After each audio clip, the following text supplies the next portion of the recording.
అయితే ఇడ్లీ చేస్తున్నానండి. నేను రుబ్బు కూడా ఆడించి పెట్టుకున్నాను. ఇప్పుడు ఇడ్లీకి కలుపుకుంటున్నాను. ఫస్ట్ సాల్ట్ వేసుకుంటున్నాను. కలుపుకుంటున్నాను.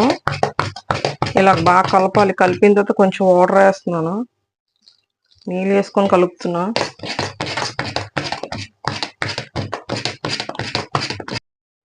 ఇలా కలుపుకోవాలి. ఇడ్లీ ఇలా కలుపుకోవాలి. నేను ఇప్పుడు ఇడ్లీ కుక్కర్ కూడా తీసుకుంటున్నానండి. ఇదిగోండి, ఫస్ట్ చిన్నది కదా. ఇదిగోండి, ఇందులో కొంచెం ఆయిల్ వేస్తున్నాను. చూడండి, ఇలా ఆయిల్ రాసుకుంటున్నాను నేను. ఇలా రాసుకుంటే అడుగు ఎప్పుడు ఇడ్లీ అంటుకోకుండా. ఇడ్లీ కలుపుకొని రెడీ చేసుకున్న తర్వాత ఇదిగోండి, ఇడ్లీ పెట్టడానికి ఇలా ఆయిల్ రాసుకుంటున్నాను.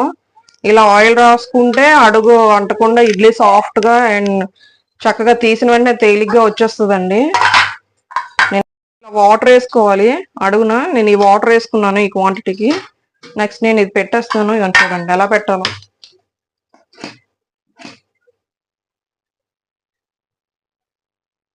ఇడ్లీ పొంగుతాయి కదండి, అందుకే చూసుకొని పెట్టాలి అంటుకోకుండా.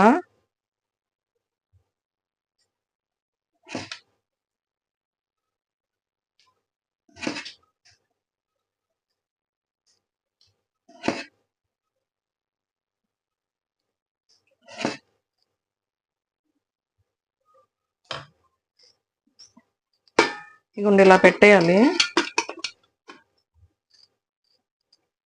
ఇది చూసారా, ఇదిగోండి ఇడ్లీ ఇలా పెట్టేసుకున్నాను. పెట్టేసుకుని నేను క్యాప్ వేస్తున్నాను. క్యాప్ వేసి స్టవ్ ఆన్ చేసి సిమ్ లో పెట్టుకుంటున్నానండి. ఎప్పుడు సిమ్ లో పెడితే అది బాగా కుక్ అవుతుంది. దీనికి కాంబినేషన్ నేను చనాపలుకుల చట్నీ చేస్తున్నాను. అది కూడా ఎలా చేయాలో చూపిస్తాను.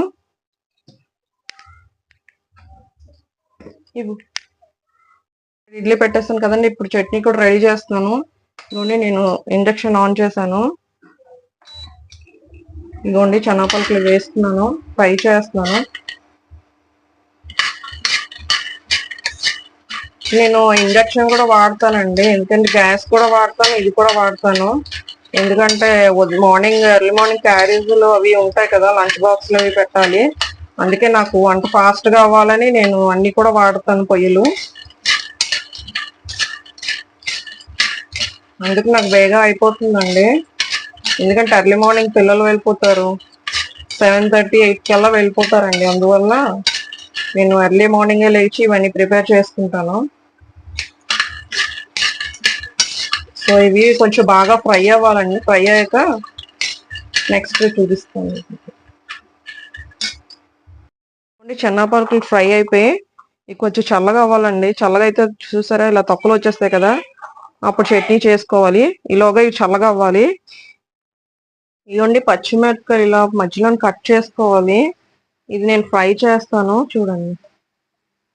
ఫ్రై చేద్దాం ఇవి.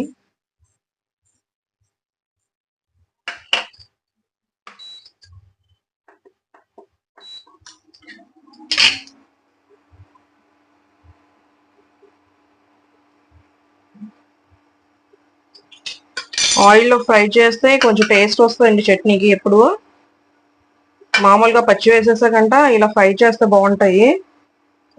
ఈ మధ్యలో ఘాట్లు పెట్టుకోవాలి, లేకపోతే ఇవి పేలుతాయండి ఇవి. అందుకని ఇవి మధ్యలో ఘాట్లు పెట్టి ఫ్రై చేయాలి. ఇలా ఫ్రై చేయాలి. చట్నీకి ఎప్పుడు పచ్చిమిరపకాయలు ఫ్రై చేస్తేనే బాగుంటాయండి. చూసారా ఇలాగా ఫ్రై అవుతున్నాయి బాగా.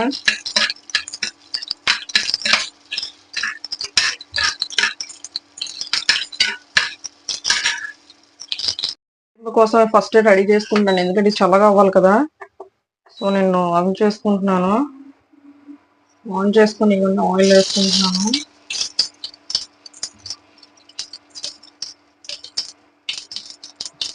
చూడండి ఆయిల్.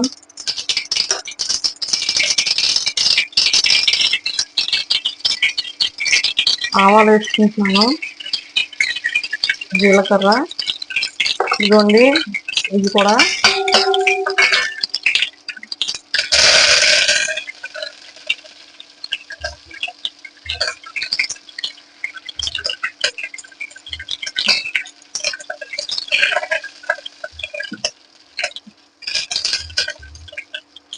చూడండి ఇలా బాగా తాలింపు పెట్టుకోవాలి. ఎప్పుడు కూడా జీరాను ఆవాలు బాగా ఫ్రై అయితే చట్నీకి చాలా టేస్ట్ వస్తుంది బాగా.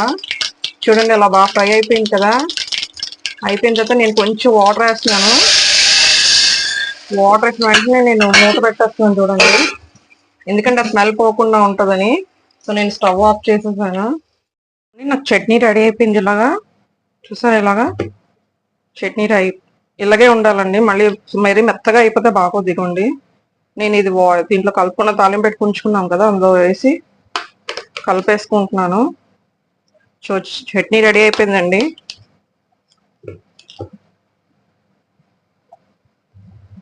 నేను మళ్ళీ మీకు కలిపేసి చూపిస్తాను.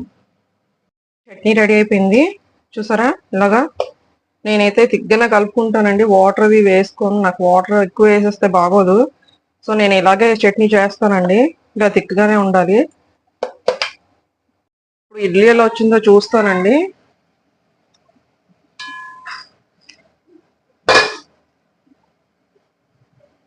సో ఇడ్లీ రెడీ అయిపోయిందండి.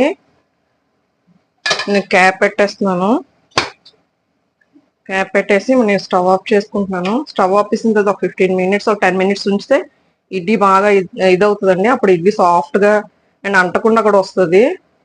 ఇడ్లీ అయిపోయింది కదా, చెప్పాను 10 మినిట్స్ తర్వాత చూడండి ఇలా వచ్చింది.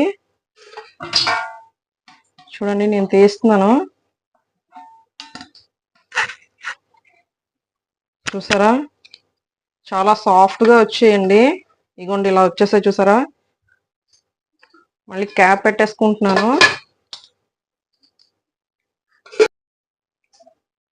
సో ఇగోండి చట్నీ సర్వ్ చేసుకుంటున్నా.